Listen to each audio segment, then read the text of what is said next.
Halo, Horas Maria Salun Kak Manamin kami doakan dengan lain hulungan sebelum kita memulai dan melanjutkan berbagai kegiatan kita pada hari ini. Kita akan bersekutu dengan firman Tuhan, kita berdoa. Kasih karunia dan damai sejahtera daripada Allah Bapa dan dari Yesus Kristus menyertai kamu sekalian. Amin. Firman Tuhan dalam renungan harian hari ini Sabtu 26 April 2025 diambil dari Galatia pasal 4 ayat 28. Demikianlah firman Tuhan. Dan kamu saudara-saudara, kamu sama seperti Ishak adalah anak-anak janji. Di hata-batak didok, alai anak baga-baga dohamu, akadungan mangihuton si Ishak. Ido sahatna demikianlah firman Tuhan.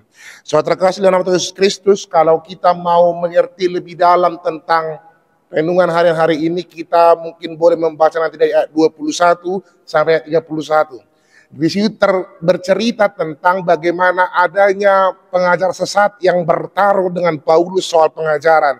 Mereka katakan bahwa anak-anak itu sebenarnya adalah anak-anak hamba berdasarkan yang mereka tahu di kitab Taurat, seperti yang mereka katakan. Maka Paulus memberi sebuah statement yang kemudian menentang mereka. Betulkah memang yang mereka ajarkan itu sesuai dengan Taurat, atau memang mereka hanya menggunakan itu, menyalahgunakan itu untuk membenarkan mereka? Maka setelah Paulus teliti lebih dalam, ternyata Paulus menemukan ada penyalahgunaan di situ. Maka dia memakai sebuah kiasan tentang Sarah dan Hagar.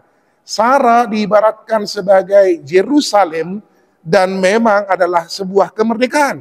Sementara Hagar adalah merupakan perhambaan.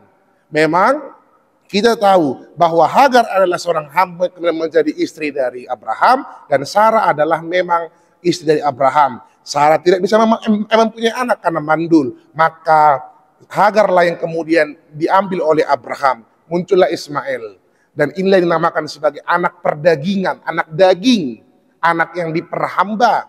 Nah, kemudian Sarah adalah yang diberikan, yang dijanjikan oleh Allah, di luar nalar, di luar logika. Maka itu yang dikatakan sebagai anak janji itu.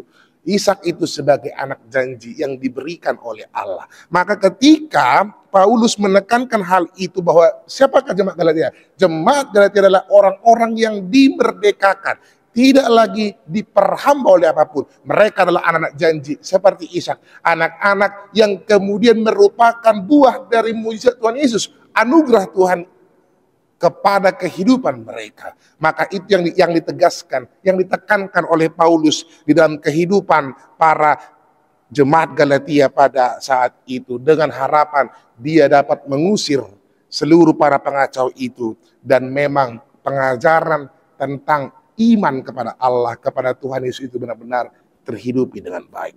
Saudara terkasih dalam nama Tuhan Yesus Kristus, sebagai orang yang telah dimerdekakan, bukan lagi diperhamba, kita mempunyai identitas sebagai anak-anak yang telah dimerdekakan.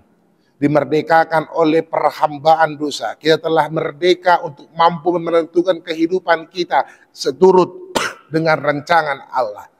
Atas hadirnya Ishak sebagai janji dari Allah kepada Sarah, itu adalah sebuah anugerah yang luar biasa. Dari situlah kita mau belajar bahwa segala sesuatu bukan karena usaha kita, tapi itu merupakan anugerah Tuhan yang betul-betul mencintai, mengasihi umat manusia. Saudara terkasih dalam nama Tuhan Yesus Kristus, memang sebagai orang-orang yang merdeka, kita diberikan kebebasan untuk mengerjakan itu. Tetapi dalam kebebasan itu, kita diajak untuk benar-benar berfokus, berpaut kepada Allah, pemberi kehidupan itu, pemberi anugerah itu kepada kita pribadi lepas pribadi. Kita terpanggil untuk melakukan hal-hal baik, hal-hal yang seturut dengan firman Tuhan. Tidak pernah menyalahgunakan apapun untuk mengacaukan segala sesuatu, tapi benar-benar menghidupi firman itu selayaknya kita adalah anak-anak janji. Anak-anak yang telah diberikan atas janji Tuhan memberikan beranak cucu kepada setiap orang yang senantiasa diberkati dengan baik. Maka hiduplah sebagai anak-anak yang merdeka, orang-orang yang merdeka yang senantiasa menghargai kemerdekaan itu dengan melakukan yang baik, merenungi firman Tuhan dan tidak lagi diperhamba oleh dosa, maka kita harus mampu untuk mengalahkan dosa itu dan mampu memerdekakan diri dan memerdekakan orang banyak, karena kita adalah orang-orang yang telah dimerdekakan Tuhan, bukan lagi hidup dalam perhambaan. Selamat untuk hidup dalam kemerdekaan yang Kristen. Selamat untuk menunjukkan kemerdekaan itu, untuk benar-benar mampu menjadi berkat bagi sesama, benar-benar mampu untuk menunjukkan kasih Allah melalui setiap tingkah laku dan perbuatan kita. Amin. Kita berdoa. Terima kasih Tuhan yang Maha Baik, kami telah mendengarkan firman-Mu. Ajar kami Tuhan untuk benar-benar menghayati firman-Mu sebagai orang-orang yang telah Engkau merdekakan Tuhan.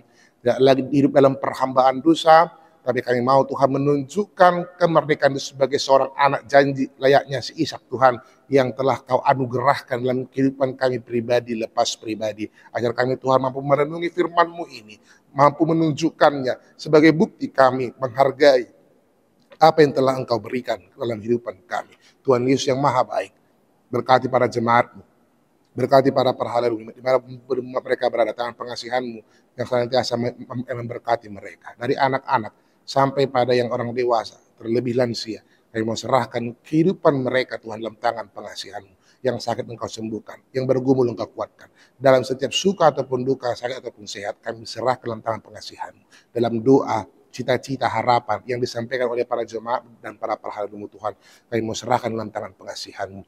Tuhan yang Maha Baik, ingatkan kami untuk dapat bersekutu esok hari di gereja-Mu bersama seluruh orang percaya Tuhan, mensyukuri, menikmati rahmat yang Kau berikan kepada kami Tuhan, dan menaikkan puji-pujian kami, mendengarkan firman-Mu Tuhan, sebagai bagian kami adalah orang yang telah dimerdekakan. Kami mau serahkan satu hari dalam tangan pengasihan-Mu, terpuji nama-Mu, ampuni dosa kami Tuhan, dalam Yesus Kristus Tuhan kami. Amin. Tuhan memberkati kita semua Manginang. Jangan lupa esok hari untuk bergereja di gereja kita Pecinta Damai di pukul 6 pagi, 8 pagi, dan pukul 10 pagi. Dan antarkan anak-anak kita untuk bergereja, bersekolah minggu di gedung sekolah minggu, masuk pukul 8 pagi. Tuhan memberkati kita semua Manginang. Salam Cinda.